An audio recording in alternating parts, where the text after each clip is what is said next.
Saudara, Aliansi Masyarakat Pati Bersatu berangkat ke Jakarta untuk menggelar aksi pada 27 Agustus nanti di gedung DPR RI menuntut pengesahan RUU Perampasan Aset dan hukuman mati koruptor. RUU tentang perampasan aset masih dalam tahap untuk menerima masukan dari masyarakat yang bermakna atau meaningful participation, sehingga dapat memperkuat substansi undang-undang tersebut dan memiliki legitimasi yang kuat. Gue heran deh, kalau urusan nambah tunjangan sama anggaran dinas, rapat di DPR bisa selesai kilat hitungan hari. Tapi giliran rakyat minta sahkan RUU perampasan aset buat bikin koruptor miskin, alasannya selalu sama, masih dikaji, butuh waktu. Kenapa sih pada takut banget sama aturan pembuktian terbalik? Apa jangan-jangan kalau aturan ini disahkan besok pagi, separuh anggota dewan kita mendadak jatuh miskin? Coba lu jawab jujur di bawah. Tapi sebelum kita bedah faktanya satu persatu, buat lu semua yang punya semangat sama, yang muak dibohongin hoax, dan pengen rakyat dari Sabang sampai Merauke bersatu, langsung klik tombol subscribe ke kanal Sadar Berdaulat. Ini channel milik kita bersama, kanal paling berani yang gak takut membongkar fakta sebenarnya. Jangan lupa tekan tombol like, share video ini ke seluruh grup keluarga dan tongkrongan lu, dan pastikan simak video ini sampai akhir tanpa di-skip. Ingat, makin luas video ini menyebar, makin ketar-ketir mereka yang coba nutup-nutupi kebenaran. Mari kita tunjukkan kalau rakyat Indonesia dari timur sampai barat udah sadar dan gak bisa diadu domba lagi. Bicara soal korupsi di negeri ini, jujur aja, rasa-rasanya kita semua udah di tahap capek dan muak banget. Lu coba bayangin deh, skenario klasik yang sering banget muncul di berita televisi atau media sosial. Seorang pejabat tertangkap tangan mencuri uang rakyat. Nilainya nggak tanggung-tanggung, bukan cuma ratusan juta, tapi miliaran bahkan triliunan rupiah. Angka yang jangankan buat dibeliin beras, buat kita bayangin bentuk fisiknya aja udah bikin pusing kepala. Tapi, apa yang terjadi setelah orang itu ditangkap? Biasanya dia bakal diproses hukum, masuk persidangan, lalu dijatuhi hukuman penjara beberapa tahun. Di titik ini, banyak dari kita yang mikir, ya udah bagus deh, dia udah masuk penjara. Tapi tunggu dulu, coba lu perhatiin baik-baik kehidupan mereka pas masuk sel dan pas keluar nanti. Di dalam sel, nggak jarang kita dengar desas-desus kalau mereka masih bisa dapat fasilitas mewah, mulai dari kamar ber-AC, tempat tidur empuk, sampai akses komunikasi yang lancar. Belum lagi yang namanya potongan masa tahanan atau remisi yang datang tiap hari besar nasional. Hukuman yang tadinya 10 tahun, tahu-tahu disunat sana-sini jadi cuma tinggal beberapa tahun aja. Nah, yang paling bikin elus dada itu adalah momen ketika mereka akhirnya melangkah keluar dari pintu penjara sebagai orang bebas. Apakah mereka jatuh miskin? Rata-rata jawabannya sama sekali enggak. Harta hasil kejahatan yang tadinya dikumpulkan saat menjabat masih utuh tersimpan rapi. Ada yang dialihkan atas nama istri, anak, kerabat, orang kepercayaan atau diubah bentuknya jadi aset-aset lain, kayak tanah, rumah mewah, dan deretan kendaraan yang sulit tersentuh oleh hukum biasa. Jadi, setelah liburan beberapa tahun di dalam sel, mereka keluar tetap sebagai orang kaya raya yang bisa menikmati sisa hidup mewahnya sampai ke anak cucu. Kalau sistem hukum kita masih kayak gini, ya pantesan aja koruptor nggak pernah ada kapoknya. Bagi mereka, di penjara cuma kayak risiko bisnis kecil dengan potensi keuntungan yang sangat luar biasa besar. Menahan dinginnya lantai penjara sebentar demi harta triliunan seumur hidup, buat orang yang nggak punya rasa malu, itu transaksi yang sangat menguntungkan. Disinilah letak masalah utamanya. Sistem hukum kita yang ada sekarang punya celah yang sangat besar karena hanya fokus pada hukuman badan atau penjara semata. Hukuman penjara terbukti gagal total memberikan efek jera yang sebenarnya. Koruptor itu pada dasarnya nggak takut sama dinginnya sel isolasi, tapi mereka sangat ketakutan kalau dibikin miskin. Makanya kita butuh sebuah aturan game changer yang bisa memutus mata rantai ini sampai ke akar-akarnya. Kita butuh sebuah mekanisme hukum baru yang nggak cuma bisa mengurung fisiknya, tapi juga bisa mengambil kembali setiap sen uang milik rakyat yang pernah mereka curi tanpa sisa. Dan itulah kenapa pembahasan mengenai aturan perampasan harta ini jadi isu yang sangat vital buat masa depan kita semua. Nah, untuk memutus rantai permainan kotor para pencuri uang rakyat itu, ada satu senjata pamungkas yang sebenarnya udah disiapin dan terus didesak oleh rakyat. Mekanisme yang bernama pembuktian perbalik dalam aturan perampasan aset. Dengar namanya mungkin kedengaran sangat teknis dan rumit ala hukum. Tapi percayalah, konsep dasarnya itu simple banget dan gampang dipahami sama siapa aja. Bahkan buat kita yang nggak pernah belajar hukum sekalipun. Coba lu bayangin skenario ini. Ada seorang pejabat publik atau anggota dewan yang gaji resminya dari negara, katakanlah ada di angka puluhan juta rupiah per bulan. Kalau dikalkulasi secara wajar, dipotong biaya hidup, biaya sekolah anak, dan kebutuhan sehari-hari, dalam kurun waktu 5 tahun menjabat, kekayaannya mungkin ada di kisaran ratusan juta atau paling mentok beberapa miliar rupiah. Itu pun kalau dia rajin menabung dan nggak neko-neko. Tapi anehnya, dalam kurun waktu beberapa tahun aja menjabat, tahu-tahu gaya hidupnya berubah drastis. Rumahnya mendadak berderet di mana-mana, koleksi mobil mewahnya berjejer di garasi, dan isi rekeningnya melesat tajam sampai ratusan miliar bahkan triliunan rupiah. Kalau pakai sistem hukum yang lama, aparat penegak hukum harus nyari bukti satu persatu dengan proses yang sangat rumit, berbelit-belit dan butuh waktu bertahun-tahun cuma buat membuktikan dari mana uang haram itu berasal. Selama proses hukum berjalan, si pejabat bisa dengan santainya menyewa pengacara termahal buat berkelit dan mencari celah hukum. Nah, aturan pembuktian terbalik ini datang buat membalikan seluruh logika tersebut. Di bawah mekanisme pembuktian terbalik, beban pembuktian itu nggak lagi ada di tangan jaksa atau polisi, melainkan dipindahkan langsung ke pundak si pejabat itu sendiri. Negara tinggal datang dan bilang, lu gaji resminya cuma puluhan juta rupiah, tapi kenapa harta lu bisa sampai ratusan miliar? Coba lu buktikan sekarang di depan pengadilan, dari mana lu dapat uang sebanyak ini secara sah dan halal. Kalau si pejabat bisa membuktikan bahwa harta melimpah itu berasal dari bisnis keluarga yang jujur, hasil warisan yang sah, atau investasi halal yang ada rekam jejaknya secara transparan, maka selesai masalah. Hartanya aman, nama baiknya tetap terjaga, dan dia nggak perlu khawatir. Tapi, kalau si pejabat itu cuma bisa gagap, bingung, muter-muter, dan gagal membuktikan asal-usul kekayaannya secara sah di mata hukum, maka disitulah hukum bekerja secara tegas. Negara nggak perlu nunggu proses panjang berlarut-larut. Seluruh kekayaan yang nggak jelas asal-usulnya itu bisa langsung disita dan dirampas oleh negara. Uang hasil sitaan itu nantinya dikembalikan lagi ke kas negara, buat dipakai membiayai fasilitas umum dan kesejahteraan rakyat banyak. Inilah kenapa mekanisme ini dinamakan pembuktian terbalik. Dan inilah alasan kenapa konsep ini menjadi mimpi buruk paling mengerikan bagi para mafia anggaran dan oknum pejabat nakal. Selama ini, mereka cuma takut kalau fisiknya masuk sel sebentar. Tapi mereka sama sekali nggak gentar karena tahu hartanya masih aman tersembunyi atas nama keluarga atau kroni-kroninya. Tapi dengan adanya pembuktian terbalik, fondasi kekayaan haram mereka langsung diincar. Mereka nggak bisa lagi sembunyi di balik nama anak, istri, sepupu, atau rekening atas nama orang lain. Selama ada aset yang nggak masuk akal nilainya dibanding pendapatan resmi mereka, aset itu berada dalam bahaya besar untuk dirampas oleh negara. Sistem inilah yang sebenarnya bikin suasana di lingkaran kekuasaan jadi ketar-ketir. Pembuktian terbalik itu sifatnya sangat tegas, lugas, dan nggak pandang bulu. Gak ada lagi tempat buat berdebat soal pasal-pasal karet atau alasan-alasan hukum yang sengaja dibuat rumit. Pilihan buat mereka cuma dua, buktikan kehalalan hartamu atau relakan seluruh harta itu diambil kembali oleh rakyat. Aturan sejelas dan seadil ini adalah jawaban mutlak untuk menciptakan lingkungan pemerintahan yang bersih, jujur, dan benar-benar berpihak pada keadilan sosial. Kalau kita udah paham betapa ampuhnya aturan pembuktian terbalik tadi, pertanyaan besarnya pasti langsung muncul di benak lu. Kalau emang aturan ini segitu bagusnya buat nangkep maling dan nyelamatin uang negara, kenapa RUU perampasan aset ini gak langsung disahkan aja dari kemarin-kemarin? Kenapa harus nunggu bertahun-tahun, dilempar sana-sini, dan terkesan ditahan di Gedung Senayan? Disinilah kita mulai melihat panggung sandiwara politik yang sebenarnya. Drama di Gedung Dewan itu jujur aja bukan cerita baru buat kita semua. Tapi cara para elit memainkan isu perampasan aset ini adalah contoh nyata dari permainan yang sangat rapi sekaligus ironis. Coba lu perhatiin kalau lagi ada kamera wartawan atau siaran langsung di televisi. Hampir semua politisi dan anggota dewan pasang senyum paling manis. Mereka berbusa-busa bicara soal komitmen memberantas korupsi, pentingnya integritas, sampai janji manis membela rakyat kecil.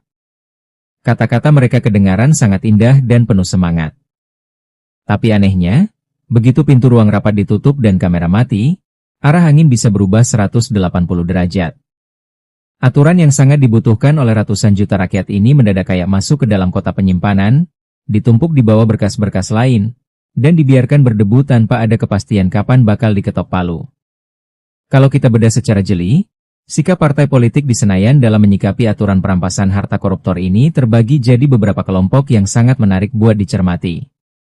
Pertama, ada kelompok yang secara terang-terangan bilang setuju dan siap mengesahkan.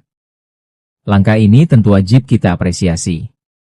Tapi sebagai rakyat yang cerdas, kita juga tetap harus kritis mengawal. Apakah persetujuan itu murni komitmen demi bangsa, atau cuma sekadar strategi meraup simpati publik menjelang pemilu? Kedua, ada kelompok yang posisinya sangat abu-abu dan sukanya main tarik ulur. Hari ini mereka bilang mendukung penuh, tapi besoknya bilang masih ada pasal yang mengganjal.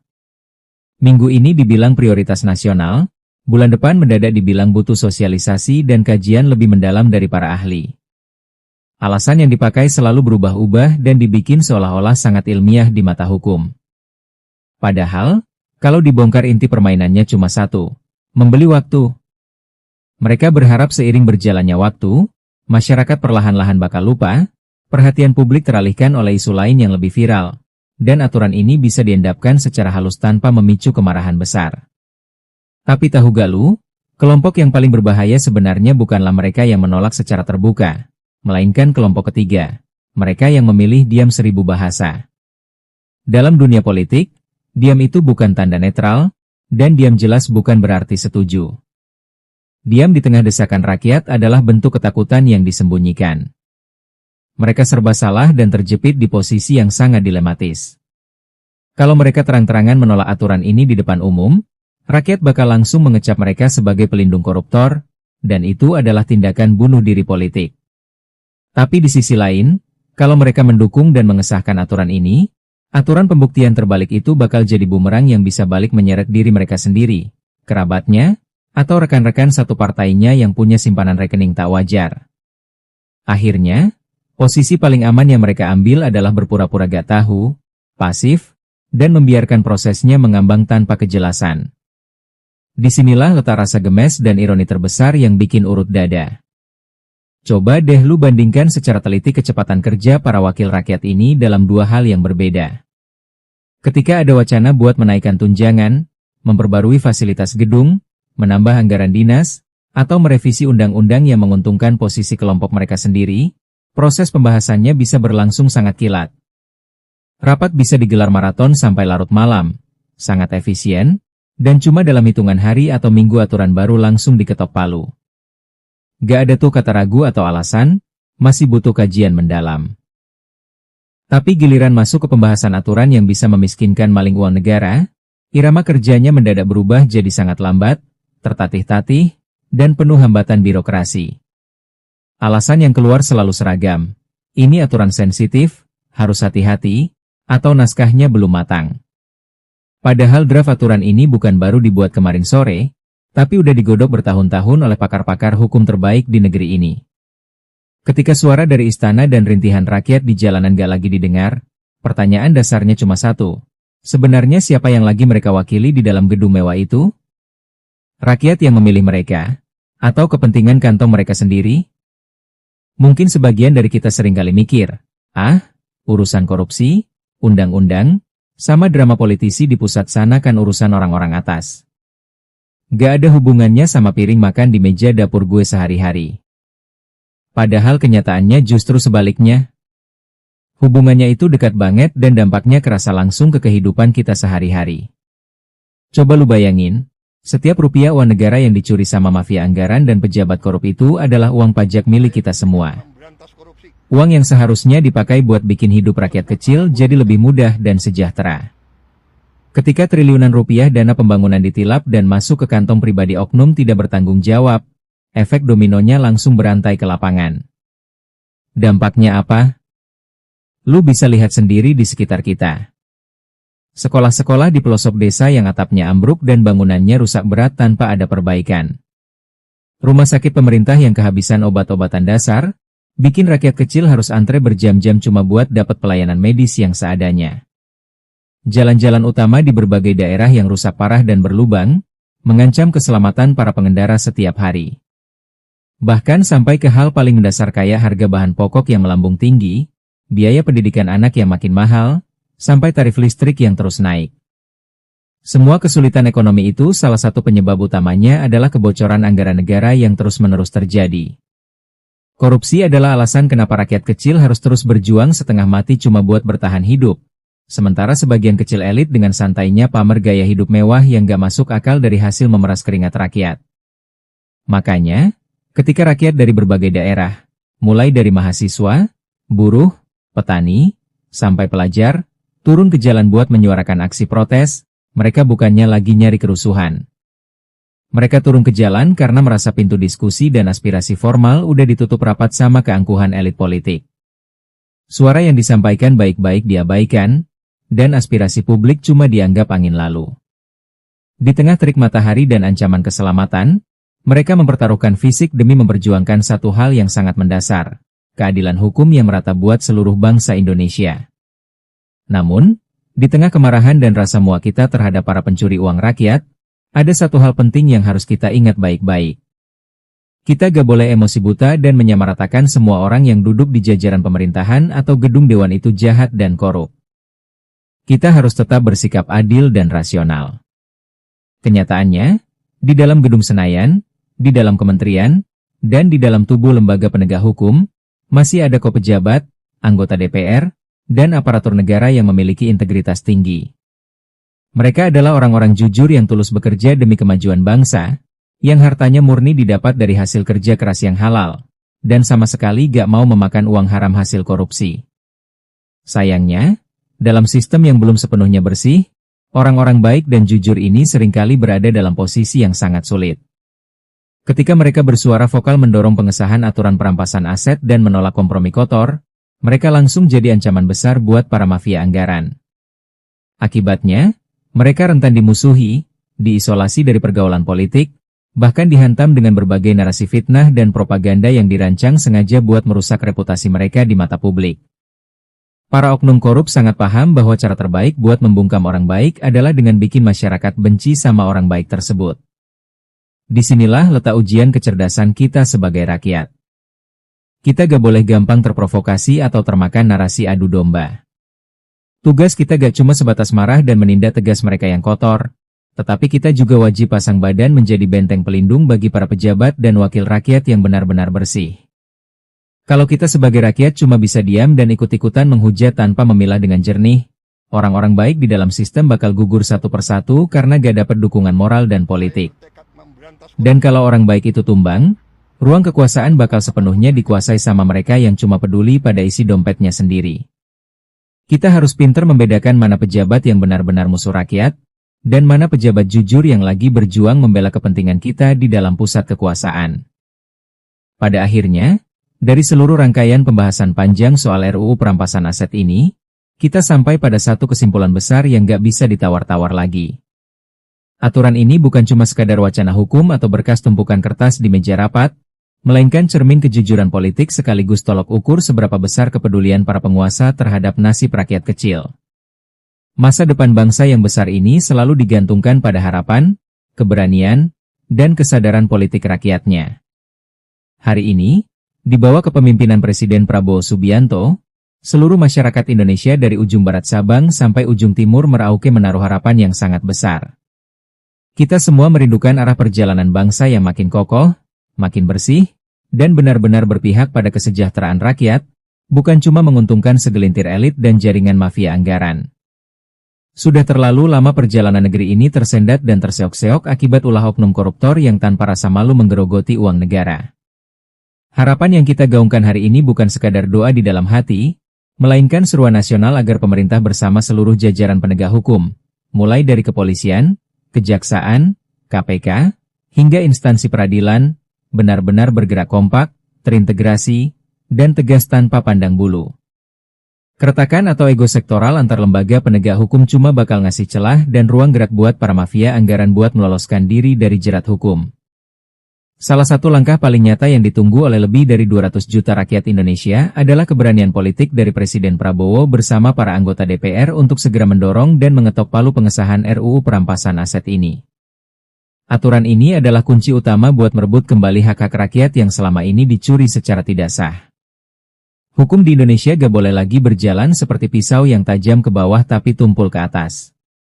Siapapun yang terbukti bersalah dan merugikan keuangan negara harus ditindak tegas tanpa peduli seberapa tinggi jabatan yang dia emban, seberapa kuat pengaruh politik di belakangnya, atau seberapa banyak bintang yang menempel di pundaknya.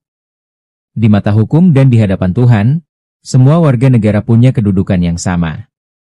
Harta hasil sitaan dari para koruptor itu nantinya bisa dipakai kembali buat membangun sekolah yang layak, membiayai fasilitas kesehatan gratis, memperbaiki jalan-jalan desa, dan menyokong perekonomian rakyat kecil yang selama ini menanggung beban paling berat. Namun, di atas itu semua, ada satu hal yang wajib kita sadari bersama sebagai warga negara.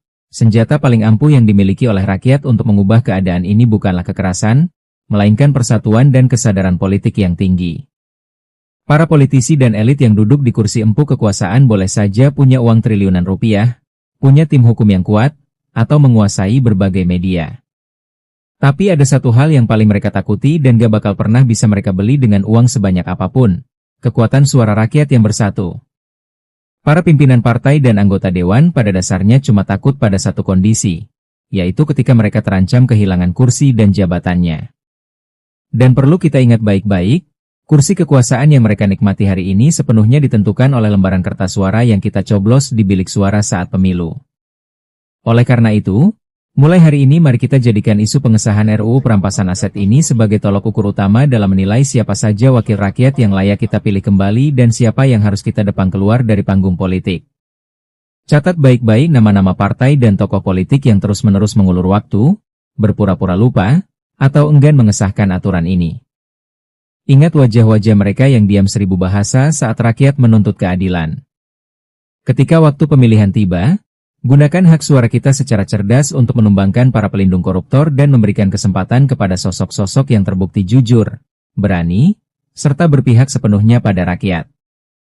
Jangan pernah mau lagi dibeli dengan bagi-bagi sembako, uang jajan instan, atau janji-janji manis menjelang pemilu. Negara Indonesia ini dibangun atas dasar kedaulatan rakyat, bukan milik sekelompok elit atau mafia anggaran.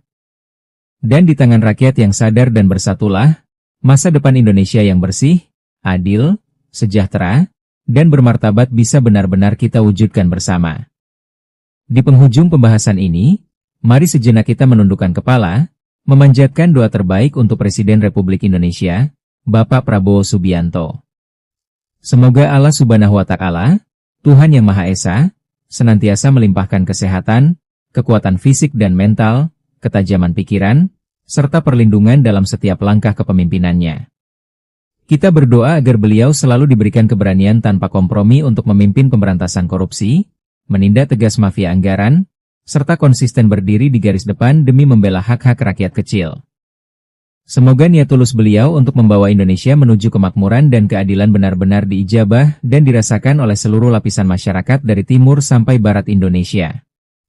Tak lupa, doa dan dukungan penuh juga kita curahkan kepada seluruh pejabat publik, anggota dewan, aparat penegak hukum, dan aparatur sipil negara yang hingga hari ini masih teguh mempertahankan integritasnya. Untuk Anda semua yang tetap memilih jujur di tengah kepungan sistem yang rumit, yang tidak tergiur oleh tumpukan uang haram, dan yang ikhlas berjuang memakmurkan negeri ini, ingatlah bahwa Anda tidak berjalan sendirian. Doa jutaan rakyat kecil senantiasa mengalir untuk keselamatan dan keberkahan hidup Anda beserta keluarga. Tetaplah menjadi benteng kebaikan, karena di pundak orang-orang bersih seperti Andalah harapan bangsa ini dititipkan. Sebaliknya, sebuah pesannya juga harus disampaikan secara tegas dan tajam kepada para mafia anggaran, pencuri uang rakyat, serta oknum pejabat serakah yang masih berani memperkaya diri di atas penderitaan orang banyak. Ketahuilah, tumpukan harta haram yang kalian sembunyikan dengan rapi tidak akan pernah membawa keberkahan. Kalian mungkin bisa menyewa pengacara termahal buat lolos dari jerat hukum dunia, kalian mungkin bisa mengulur-ulur pengesahan undang-undang buat mengamankan aset kalian. Tapi ingat, tidak ada kejayaan yang abadi di atas hasil merampas keringat rakyat kecil. Setiap sen uang negara yang kalian tilap adalah tetesan keringat petani, buruh, dan rakyat kecil yang kelaparan. Harta itu kelak hanya akan menjadi beban dan racun bagi kehidupan kalian sendiri. Selagi rakyat dari timur sampai barat sudah mulai bersatu dan sadar politik, ruang gerak kalian akan makin sempit. Cepat atau lambat, hukum dan keadilan akan membongkar seluruh kejahatan kalian sampai ke akar-akarnya. Mari kita jadikan persatuan rakyat ini sebagai gelombang besar perubahan. Dukung terus pemimpin dan pejabat yang bersih, serta jangan pernah beri ruang sedikit pun bagi mereka yang mengkhianati amanah bangsa. Saya bertekad memberantas korupsi.